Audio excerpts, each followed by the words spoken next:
বন্ধুরা, আজকের ভিডিওটাতে দেখে নেব যে ফাইবারের প্লেটগুলো কিভাবে তৈরি হয়ে থাকে। এই ফাইবারের প্লেটগুলো কম বেশি আমরা সকলেই ইউজ করে থাকি। বিশেষ করে জন্মদিন বাড়িতে আমরা এগুলো গিফট দিয়ে থাকি, বিয়ে বাড়িতেও আমরা গিফট করে থাকি। তো চলুন দেখে নিই ফাইবারের প্লেটগুলো কিভাবে তৈরি হচ্ছে। এই জিনিসটা আসলে কি? এটা হলো ফাইবার ডাস্ট, যেগুলো এই ডাইসটার মধ্যে দিয়ে দেওয়া হচ্ছে। এক প্লেট করে ওজন করে করে এই ডাইসের মধ্যে ফাইবারের চূর্ণগুলো দিয়ে দেওয়া হচ্ছে। এবার দেখো, ওপর থেকে এই ডাইসটা নামানো হচ্ছে প্রেসার দিয়ে এবং হিটের মাধ্যমে।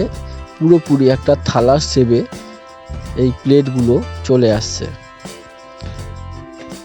এরপরে হলো গিয়ে যে ছাপাগুলো থাকে ফাইবারের প্লেটের মধ্যে, সেই ছাপা যে স্টিকারগুলো, সেই স্টিকারগুলো আসলে বসিয়ে দেওয়া হচ্ছে।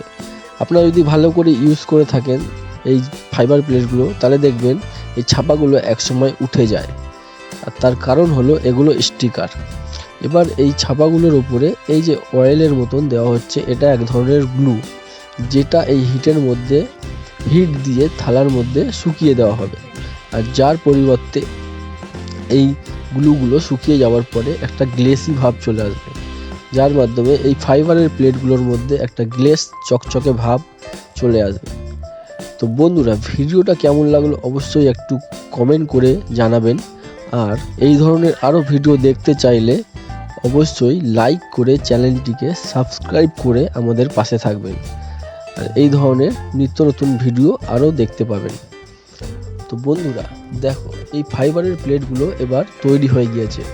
এবার লাস্ট ফিনিশিংয়ে এই ফাইবারের প্লেটগুলোকে এই যে সাইড থেকে যে দেখতে পাচ্ছ যে ছাঁচগুলো বেরিয়ে আছে, সেই ছাঁচগুলোকে এরা একটা অস্ত্রের মাধ্যমে ঘষে ঘষে, ফাইলের মাধ্যমে ঘষে ঘষে এগুলোকে প্লেন করে দেওয়া হচ্ছে।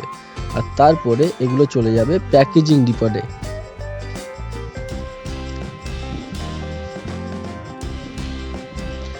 দেখো, সুন্দরভাবে ফাইল দিয়ে ঘষে ঘষে মসৃণ করে দেওয়া হলো। এবার এই ফাইবারের প্লেটগুলো চলে যাবে একটা অন্য ডিপার্টমেন্টে। সেখানে দেখো, একটা পাতলা বেল্টের মাধ্যমে সাইডগুলোকে পলিশ করে দেওয়া হলো, যাতে গিয়ে খাঁচকাটা দাগগুলো তোমাদের হাতে বা মানুষের হাতে এগুলো না লাগে।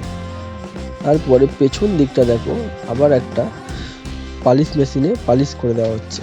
পুরো প্লেটটাকেই এইভাবে পালিশ করা হচ্ছে, যাতে করে মানুষ এগুলো ধরলে হাতে যাতে খোঁচা না লাগে, কেউ যাতে বুঝতেই না পারে যে এগুলো কীভাবে তৈরি হয়েছে। তারপরে এগুলো প্লাস্টিক দিয়ে ভালো করে প্যাকিং করে দেওয়া হয়। দেখো কি সুন্দরভাবে এগুলোকে প্যাকিং করে দেওয়া হচ্ছে। এবার এগুলো মার্কেটে যাওয়ার জন্য রেডি। তো ভিডিওটা ভালো লাগলে অবশ্যই লাইক দেবে।